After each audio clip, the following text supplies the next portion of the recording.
देखिए, अगर आप स्टॉक मार्केट में या फिर इक्विटी म्यूचुअल फंड्स में निवेश करते हो तो स्टॉक मार्केट में जो भी क्रैशेस आते हैं वो आपको फेस करने की आदत डाल लेनी चाहिए, क्योंकि ये जो मार्केट करेक्शंस हैं ये तो आपके इन्वेस्टिंग जर्नी का हिस्सा रहेंगे। तो दोस्तों, यहाँ पे इंपॉर्टेंट क्वेश्चंस ये आ जाते हैं कि जब भी स्टॉक मार्केट क्रैश होता है, जैसे कि हम हाल ही में देख रहे हैं, या फिर फ्यूचर में और जो स्टॉक मार्केट क्रैश होने वाले हैं, तो अगर आप एसआईपी के जरिए निवेश कर रहे हो, क्या आपको एसआईपी कंटिन्यू रखना चाहिए? इसके अलावा क्या आप लमसम इन्वेस्टमेंट कर सकते हो जब मार्केट करेक्शन होता है? क्या आप मार्केट को टाइम कर सकते हो जब आप इस लमसम इन्वेस्टमेंट को करने वाले होते हो? और इसके अलावा जो शॉर्ट टर्म इन्वेस्टमेंट्स करते हैं उनके लिए क्या बेटर ऑप्शन है जब भी मार्केट करेक्ट होता है?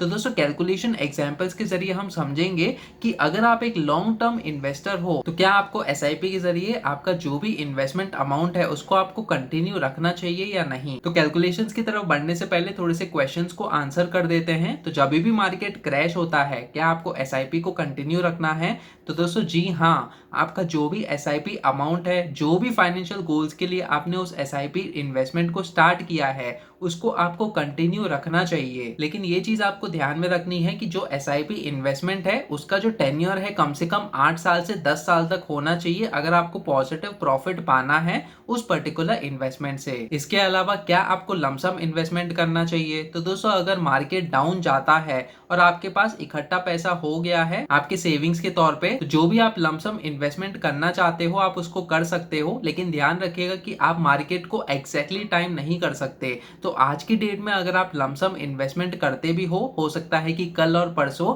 मार्केट वापस से और डाउन चला जाए, फिर आप रिग्रेट करोगे कि आपका जो लमसम इन्वेस्टमेंट आपने किया आज की डेट में वो शायद आप 1-2 दिन से और डिले कर सकते थे।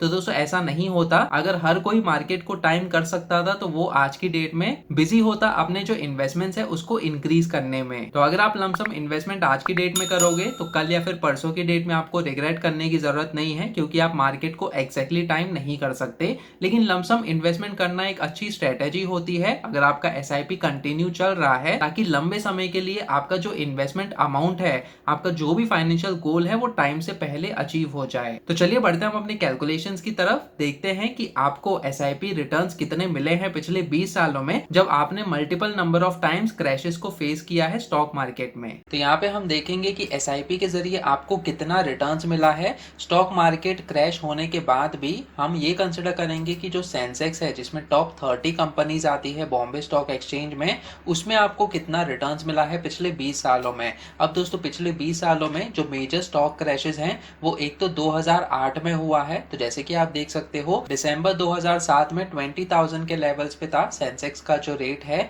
लेकिन वो 2008 में डिक्रीज होते गया और पूरे साल जो है डिक्रीज ही हुआ है इसका जो नीव का वैल्यू है। और जैसे कि आप देख सकते हो यहाँ पे ऑलमोस्ट 8,891 पे आ गया था फरवरी 2009 में। तो ये 2008 का जो पूरा साल है वो अच्छा नहीं था जहां तक स्टॉक मार्केट का सवाल है। यहाँ पे ऑलमोस्ट 50 से लेके 55% तक का लॉस हुआ था। और फिर दूसरे टाइम जो क्रैश हमने देखा इंडिया में वो था कोविड के समय, यानी कि 2020 में। जैसे कि आप देख सकते हो दिसंबर 2019 में लगभग 41,000 के लेवल पे था सेंसेक्स का रेट, लेकिन वो फिर घटकर हो गया था लगभग 29,000 पे मार्च 2020 में। यानी कि 30 से लेके 35% का करेक्शन यहाँ पे हुआ था कोविड के समय। अब दोस्तों, बहुत सारे लोगों ने इस समय यानी कि 2019 नवंबर या फिर दिसंबर में स्टार्ट किया होगा अपना इन्वेस्टमेंट, और फिर अगले 3-4 महीनों में उन्होंने देखा होगा कि 30 या फिर 35% का लॉस उनको ऑलरेडी हो चुका है। तो उनका रिटर्न्स आज की डेट में कितना होता अगर उन्होंने एसआईपी को कंटिन्यू रखा होता, वो चीज हम देखेंगे। इसके अलावा 2008 में भी जो क्रैश हुआ था उसमें भी अगर आपने एसआईपी को कंटिन्यू रखा होता तो आपको कितना रिटर्न्स मिल सकता था, वो चीज हम देखेंगे। तो दोस्तों, ये सारे सिनेरियोस को हम चेक करने वाले हैं। तो सबसे पहले हम समझो जो एसआईपी अमाउंट है आपने 2,000 रुपए का किया है, इसको हम कंसिडर करेंगे। अब दोस्तों, पिछले 20 सालों में अगर आपने कंसिस्टेंटली 2,000 रुपए का एसआईपी अमाउंट निवेश किया सेंसेक्स के टॉप 30 कंपनीज में, तो आपको कितना रिटर्न्स मिला होता, तो इसको हम कैलकुलेट करेंगे। यहाँ पे हम इस सेल का रेफरेंस दे देते हैं और ये जो बाकी के महीने हैं यानी कि 1 जनवरी 2004 से लेके जो आज की डेट है यानी कि अगस्त 2024 तक हम ये जो अमाउंट है इसको मेंशन करेंगे। ये जो लास्ट वाला नेव का वैल्यू है इसको हम यूज़ करने वाले हैं हमारे जो यूनिट्स हैं उनको बेचने के लिए। तो दोस्तों हमारा टोटल डिपॉजिट्स कितना हुआ, हम यहाँ पे सम का फॉर्मूला लगाएंगे और ये जो भी नंबर्स हैं 1 जनवरी 2004 से लेके 1 जुलाई 2024 तक हम इसको कैलकुलेट करेंगे। तो जैसे कि आप देख सकते हो 4,94,000 रुपीज़ का आपका टोटल डिपॉजिट होता है। अब हर महीने आपको यूनिट्स भी मिले होंगे, तो आपका जो भी SIP अमाउंट है उस पर आपको कितना यूनिट्स मिला है, हम ये अमाउंट का वैल्यू लेंगे और डिवाइड करेंगे नेव के वैल्यू के साथ, ताकि हमें पता चले कि हर महीने इतने यूनिट्स आपको मिले हैं इस पर्टिकुलर SIP अमाउंट पे। तो ये वाला जो फॉर्मूला है हम यहाँ पे एक्सटेंड कर देते हैं इस फॉर्मूला को। तो जैसे कि आप देख सकते हो ये सारे यूनिट्स आपको मिले हुए हैं, तो टोटल जो है यूनिट्स का उसको भी हम कैलकुलेट कर लेते हैं। तो यहाँ पे सम का फॉर्मूला लगाएंगे और फिर यहाँ पे ये जो यूनिट्स हैं इनको भी कैलकुलेट कर लेते हैं। तो 27.02 यूनिट्स आपको मिले हैं पूरे 20 साल में। अब दोस्तों आपका मैच्योरिटी अमाउंट कितना होता, तो अगर आज की डेट में ये सारे यूनिट्स अगर आप बेचते तो यहाँ पे हम ये जो टोटल नंबर ऑफ यूनिट्स है इनको हम मल्टीप्लाई करेंगे जो लेटेस्ट नीव का वैल्यू है उसके साथ। तो जैसे कि आप देख सकते हो ये आपका मैच्योरिटी अमाउंट हुआ है जो कि है लगभग 21,31,589 रुपीज। इसमें से आपका प्रॉफिट्स कितना हुआ, ये मैच्योरिटी अमाउंट में से माइनस करेंगे हमारा टोटल डिपॉजिट्स, यानी कि इतना आपका प्रॉफिट होता है। और एब्सोल्यूट रिटर्न्स कितना होगा परसेंटेज के हिसाब से, ये हम डायरेक्ट परसेंटेज फाइंड आउट कर रहे हैं। वैसे तो SIP के जरिए आपको XIRR यानी कि extended internal rate of return जो है उसको कैलकुलेट करना चाहिए। तो एब्सोल्यूट रिटर्न्स को हम कैलकुलेट कर लेते हैं। ये प्रॉफिट को लेंगे, मल्टीप्लाई करेंगे 100 के साथ और डिवाइड करेंगे ये जो टोटल डिपॉजिट्स आपने किया है उसके साथ। 331% का आपको प्रॉफिट मिला है एब्सोल्यूट रिटर्न्स के तौर पे। तो दोस्तों अगर हम प्रॉफिट्स पे फोकस करें, बहुत ही अच्छा खासा प्रॉफिट मिला है आपको। मात्र 2,000 रुपए आपने हर महीने डिपॉजिट किए और लगभग आपका जो मैच्योरिटी अमाउंट होता है 21,31,000 रुपीज होता है। इसमें से आपको थोड़ा सा टैक्स भी पे करना होगा। अभी का जो LTCG यानी कि लॉन्ग टर्म कैपिटल गेन्स के हिसाब से 12.5% का टैक्स आपको पे करना पड़ेगा आपके प्रॉफिट पे। तो जैसे कि आप देख सकते हो, भले ही अगर यहाँ पे क्रैशेस हुए हैं, जैसे कि आपने देखा यहाँ पे 30% का क्रैश हुआ है कोविड के समय 2020 में, और 2008 में तो लगभग 50 से लेकर 55% का क्रैश हुआ था पूरे एक साल में। उसमें भी आपने हार नहीं मानी, यहाँ पे आपने कंटिन्यू रखा आपका SIP इन्वेस्टमेंट्स और अच्छा खासा आपको रिटर्न्स मिला है। तो दोस्तों इस तरीके से बहुत ही इंपॉर्टेंट है कि अगर आपने SIP शुरू किया है किसी अच्छे फाइनेंशियल गोल को अचीव करने के लिए, तो आपको उसको कंटिन्यू रखना चाहिए। ध्यान रखिएगा कि SIP आपको तब अच्छा खासा रिटर्न्स देगा जब वो कम से कम 10 साल या फिर 15 साल का टेन्योर के लिए आप उसको कंटिन्यू रखते हो। अब दोस्तों ये चेक कर लेते हैं कि अगर आपने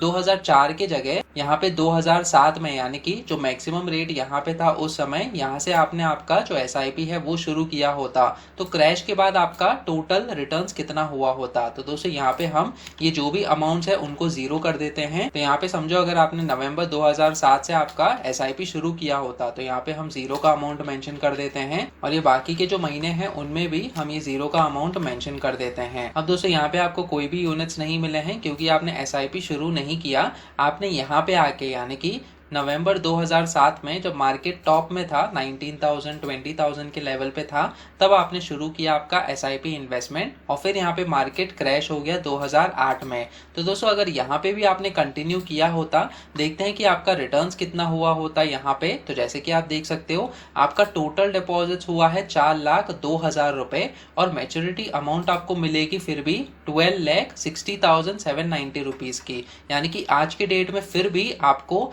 8,58,790 रुपीज का प्रॉफिट हुआ होता मात्र 2,000 रुपए के SIP अमाउंट पे हर महीने के हिसाब से। तो दोस्तों ऐसा नहीं है कि क्रैश के समय भी अगर आपका SIP अमाउंट चल रहा है और आपने जस्ट स्टार्ट किया है आपका इन्वेस्टमेंट, तो आपका पूरा का पूरा जो अमाउंट है वो डूब जाएगा। वैसे तो पास्ट के रिटर्न्स गारंटी नहीं होते कि फ्यूचर में भी आपको ऐसे ही रिटर्न्स मिलेंगे, लेकिन दोस्तों ये चीज हमें कॉन्फिडेंस देती है कि अगर हमने क्रैश के समय भी अपना जो इन्वेस्टमेंट है उसको शुरू किया है है, फिर भी हम अगर लॉन्ग टर्म के लिए इन्वेस्टेड रहते हैं स्टॉक मार्केट में या फिर म्यूचुअल फंड्स में, तो हमें अच्छा खासा रिटर्न्स मिल सकता है कम से कम 12 साल या फिर 15 साल के बाद। अब दोस्तों एक और सिनेरियो हम ले लेते हैं। यहाँ पे जो दूसरा क्रैश हुआ था यानी कि कोविड के समय, जैसे कि आप देख सकते हो मार्च 2020 में जो 29,000 के लेवल पे आ गया था सेंसेक्स, तो यहाँ पे हम ये चीज करेंगे कि समझो अगर आपने जनवरी 2020 से आपका इन्वेस्टमेंट शुरू किया होता तो इस चीज को हम जीरो कर देते हैं, और फिर ये जो पिछले महीने हैं उनके लिए भी हमारा जो SIP है वो जीरो रहेगा,